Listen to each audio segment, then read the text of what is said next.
Hi, I am Sanjay. Welcome to my channel. ഞാൻ ഉണ്ടാക്കാൻ പോകുന്നത് ബനാന സ്വീറ്റ് ബോൾ ആണ്. ബനാന സ്വീറ്റ് ബോൾ എങ്ങനെ ഉണ്ടാക്കാമെന്ന് നോക്കാം. ബനാന സ്വീറ്റ് ബോൾ ഉണ്ടാക്കാൻ വലുതായിട്ട് പഴുക്കാത്ത ഏത്തപ്പഴം 2 എണ്ണം അവിച്ചത്, പുഴുങ്ങിയെടുത്ത 2 ഏത്തപ്പഴം, പഞ്ചസാര ലായനി 1/2 കപ്പ്, അരമുറി തേങ്ങ ചിരകിയെടുത്തത്,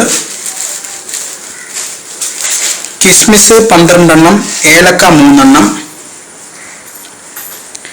ഇത് കശുവണ്ടിയാണ്. കശുവണ്ടി 8 എണ്ണം കട്ട് ചെയ്തെടുത്തത്. നെയ്യ് 1 ടീസ്പൂൺ, എണ്ണ ആവശ്യത്തിന്, മൈദമാവ് 3 തവി. ഇനി ഇതെങ്ങനെ ഉണ്ടാക്കാമെന്ന് നോക്കാം. നമ്മുടെ മൈദപ്പൊടിയും അവിച്ചു വെച്ചിരുന്ന പഴം കുരു കളഞ്ഞ് നാരും കളഞ്ഞ് നന്നായിട്ട് കുഴച്ചെടുക്കേണ്ടതാണ്. ഇതിപ്പോൾ നമ്മൾ നന്നായിട്ട് കുഴച്ച് റെഡിയാക്കിയിട്ടുണ്ട്. ഇനി നമ്മൾ മിക്സ് ചെയ്യാനുള്ളത് നേരത്തെ ചിരകി വെച്ചിരുന്ന തേങ്ങ, കശുവണ്ടി,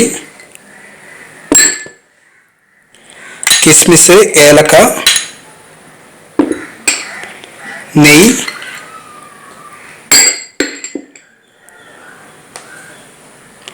പഞ്ചസാര ലായനി.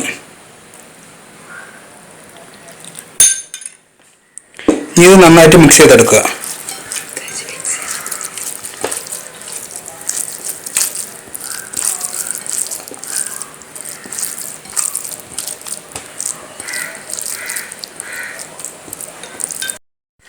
ഇതിപ്പോൾ നന്നായിട്ട് മിക്സ് ആയിട്ടുണ്ട്. പാൻ വെച്ച ശേഷം എണ്ണ ഒഴിക്കുക.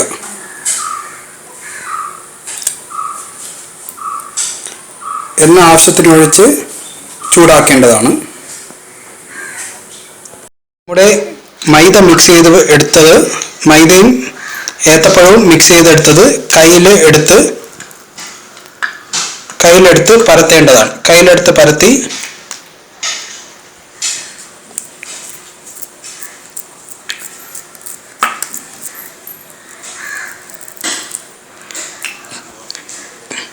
നമ്മൾ നേരത്തെ എടുത്ത് വെച്ചിരുന്ന തേങ്ങ അതിനകത്ത് വെച്ച് ബോൾ പോലെ ആക്കേണ്ടതാണ്. ബോൾ പോലെ ആക്കി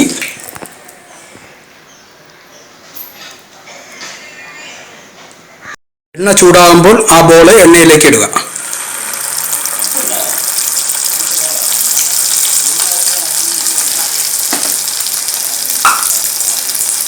ഒരു വശം വേകുമ്പോൾ മറ്റൊരു വശത്തിലോട്ട് മറിച്ചിടുക. മറിച്ചിട്ട ശേഷം നിറം വ്യത്യാസം വരുമ്പോൾ മറിച്ചിടുക. മറിച്ചിട്ട ശേഷം ഒരു പ്ലേറ്റിലോട്ട് മാറ്റാവുന്നതാണ്.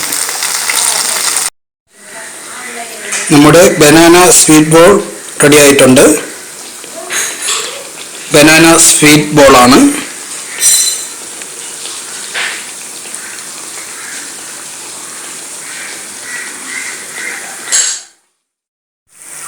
ബനാന സ്വീറ്റ് ബോൾ ഇത് നമുക്ക് ടേസ്റ്റ് ചെയ്ത് നോക്കാം.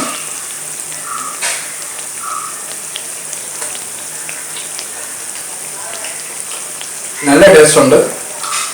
നല്ല രുചിയുള്ള ഒരു സാധനമാണ്. വളരെ എളുപ്പം വീട്ടിൽ എല്ലാവർക്കും ഉണ്ടാക്കാൻ പറ്റും. എല്ലാവരും ഈ വീട്ടിൽ ഇത് ട്രൈ ചെയ്ത് നോക്കുക. ഇനി ഞാൻ ഇടുന്ന വീഡിയോ കാണാൻ വേണ്ടി എല്ലാവരും സബ്സ്ക്രൈബ് ചെയ്യുക, ലൈക്ക് ചെയ്യുക, കമൻറ്റുകൾ രേഖപ്പെടുത്തുക. Thanks for watching. Sanjay Chandran.